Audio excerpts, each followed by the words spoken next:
What's up sa inyo? Simon Says Vlog, nagbabalik.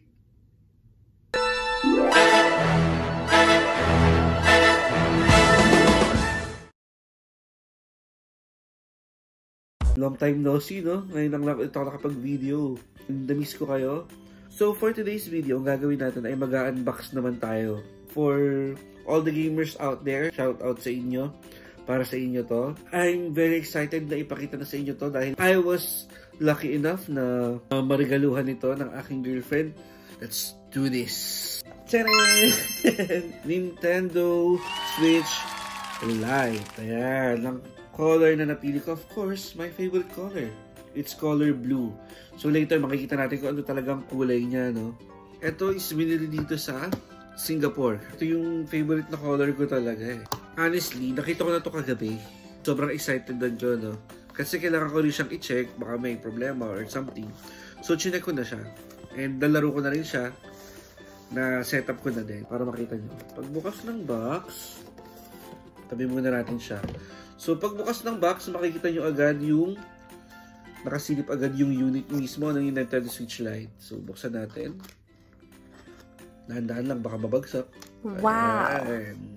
Pag binuksan nyo siya, ito yung unit, makikita nyo agad na nasa plastic, no? Yung plastic niya is makapal naman. Very portable. Isa ito sa pinaka sought after.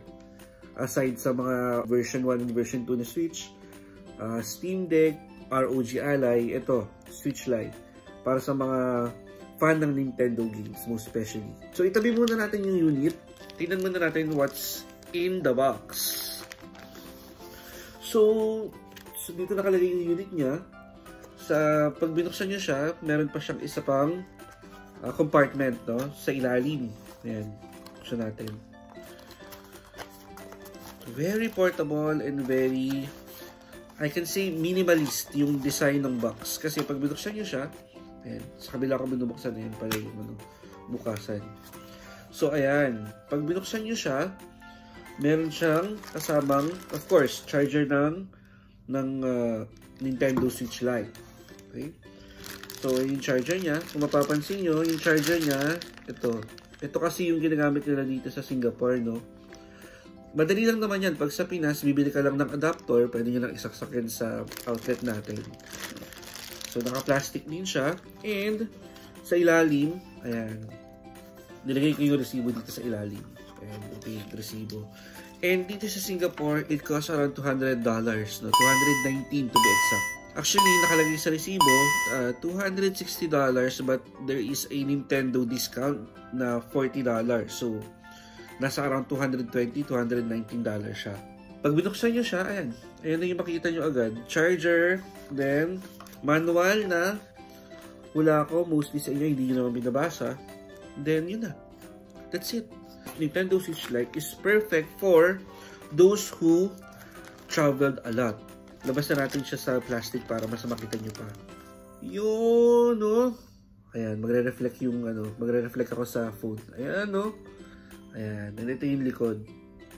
So, marami nagsasabi na itong Switch na to, ang kulay niya is nagre-resemble siya sa Gaming Cube. Although, hindi naman ako nagkaroon nun. Pero, ito yung picture niya. Ayan, nakita nyo. Yung GameCube, although wala pa ako nakita sa personal nun, so hindi ko yun makakonfirm.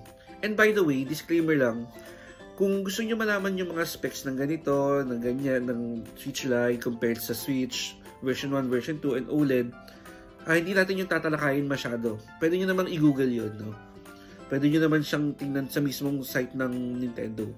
I'm here para i-share sa inyo kung ano yung mga nasa loob. Basic information lang naman to. So, yan. Actually, kung ano lang naman yung software nito, yun din yung nasa software ng Switch version 1 and version 2, kung di ako nagkakamali. Nagkakaiba lang sila sa screen. Yung OLED siya, hence the name. Yung una, alam ko, LCD siya. Ayun. So, dun lang naman nagkakaiba yun. Dun yung likod. So, tama ka yung iba, no? Para siyang, hindi mo siya makonsidered na blue, hindi mo rin siya, nasa ano siya eh. Pagitan siya ng blue and purple, pero para sa akin, kung titignan ko siya, it's royal blue, which is my favorite color. Thank you again sa aking pinakamamahal na girlfriend for gifting me this. Thank you my love, shoutout sa'yo. Iko-compare natin siya sa Nintendo Switch kasi ito yung aking Switch Lite. And yung sa girlfriend ko naman, meron siyang version 1 ng Switch. No? Ito yung version 1 niya. Yan. So kung mapapansin nyo, sa screen pa lang, magkakaiba na sila. Ayan. Hindi ako nagkakamali, ang Switch Lite, ang screen niya is 5.5 inches ang ang screen niya. Version 1 naman ng Nintendo Switch is nasa 6.2. So mas malaki talaga di hamak ang screen ng version 1, no. And sa size, mas malaki di hamak syempre ang ang version 1 ng Switch.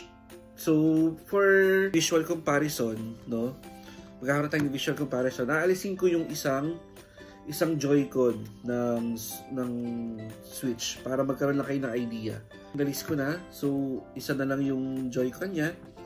Kung itatabi natin yung Switch Lite, ayan. So, ayan ang size niya. So, kung tatanungin nyo ako, mas compact ang Switch Lite compared sa Switch, no, yung version 1. Although mas malaki ang niya talaga, mas talaga siya.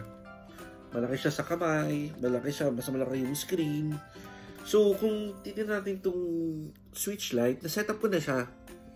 Buksan natin na-setup ko na siya and na-downloadan ko na rin ng games. And for your information lang, para sa mga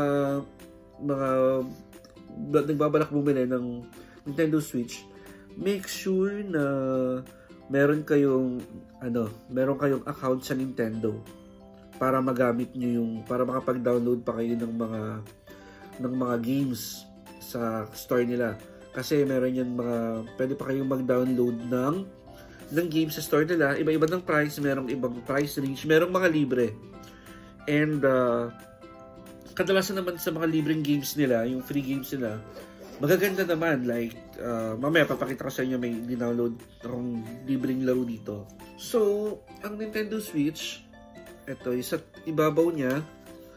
So, ito yung isa-isahin natin, ha. Ito yung power button. Ito yung volume rocker.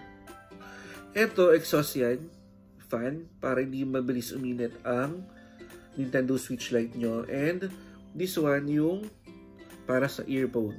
Although pwede kayong gumamit ng Bluetooth na earphone or earplug, meron pa rin siyang jack, no, na pwede nyo saksakan. And dito yung cartridge, yung physical game. Ito, like this one. Diyan nyo siya ilalagay para kung gusto nyo maglaro. Or yan. Then, of course, yung mga button L1, L2, R2, R1 button. Yan. Maganda siyang pindutin. Masarap siya sa kamay. Hindi siya nakakangawit, no? And of course, yung mga buttons niya. Yan. Kung mapapansin nyo, itong buttons dito, buo siya, no? Compare dito sa version 1 na button din. Tapos, pag binuksan nyo siya, yan, buksan natin, ha, para makita nyo lang. Yan. Nintendo. Bukas na ba siya? Yan, Nintendo Switch. Wala lang nakalagay na light, no? Ayan. So, na-setup ko na rin siya. Naka-on pa yung niya. Yung sa niya, yan lang. Yan. Ito yung sa parang meron sila kasing setup na parental guidance para mabantayan nyo yung, say for example, parents kayo na gusto nyo magregalo ng Switch Lite sa anak ninyo, meron siyang parental guidance. So, makokontrol nyo kung gusto nyo nang i-lock yung Switch Lite para hindi na sila makapaglaro. Ayan, no? Parents control has been temporarily disabled. Ayan pa lang yung mga na-downloads ko. X-Layer, yan. Favorite namin ng girlfriend ko yan, X-Layer. And honestly speaking, talagang mas magaling siya sa akin dito, no? Grabe siya maglaro, galing sobra. Fighting game siya na parang Tekken or Street Fighter, ganoon yung dating. And of course, Overwatch 2, libre yan sa store na sinasabi ko. Magkaroon lang kayo ng Nintendo account. And ito, meron tayong Nintendo, ano to? Ayan, NES, Nintendo Entertainment System. Yan, libre din yan. Andyan yung mga old school na games para sa mga old school na kagaya ko. 80s, 90s na laro nandito sa NES na yan. Libre lang din yan. And Pokemon Unite. Kasi I was looking for a game na similar sa ML or Mobile Legends, by the way, and HOK, Honor of Kings. Actually, meron Arena of Valor dito, kaso sobrang tagal sobrang tagal makapasok sa in-game. So, Pokemon Unite muna yung din-download ko. And by the way, kung gusto nyo palang mag-download na mas maraming laro, kailangan meron din kayong kailangan nyo ng memory card. And sa ilalim pala yung memory card slot. Nakalimutan na ipakita. Ito.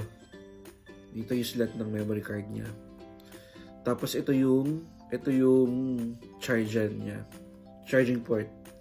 Sa Switch, dito sa Switch natin, sa ilalim, ayan, ganun din naman. Kaso yung memory card niya nandito sa loob ng stand version 1. Pag binuksan nyo siya, buksan natin. Ayan. So, andyan yung lalagyan ng memory card niya sa ilalim. Ayan na nga tayo sa mga libreng laro. Dito, yung sinasabi kong NES, pakita ko lang sa inyo ha. So, pag binuksan nyo siya, pipili kayo ng account. Ito yung account ko. Yan. Yung isa account ng girlfriend ko. Para pag gusto niya rin maglaro. Ayan. So, ayan lahat ng old school na games na meron kayo. No? Libre lahat yan.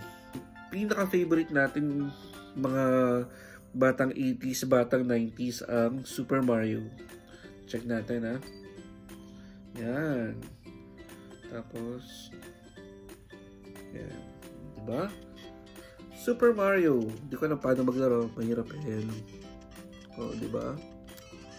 Ayan, namatay na nga. Yan. So, yun lang naman yun. Yan. So far yan pa lang yung na-download ko. So, yun. Hopefully, meron kayong natutunan dito sa video na to.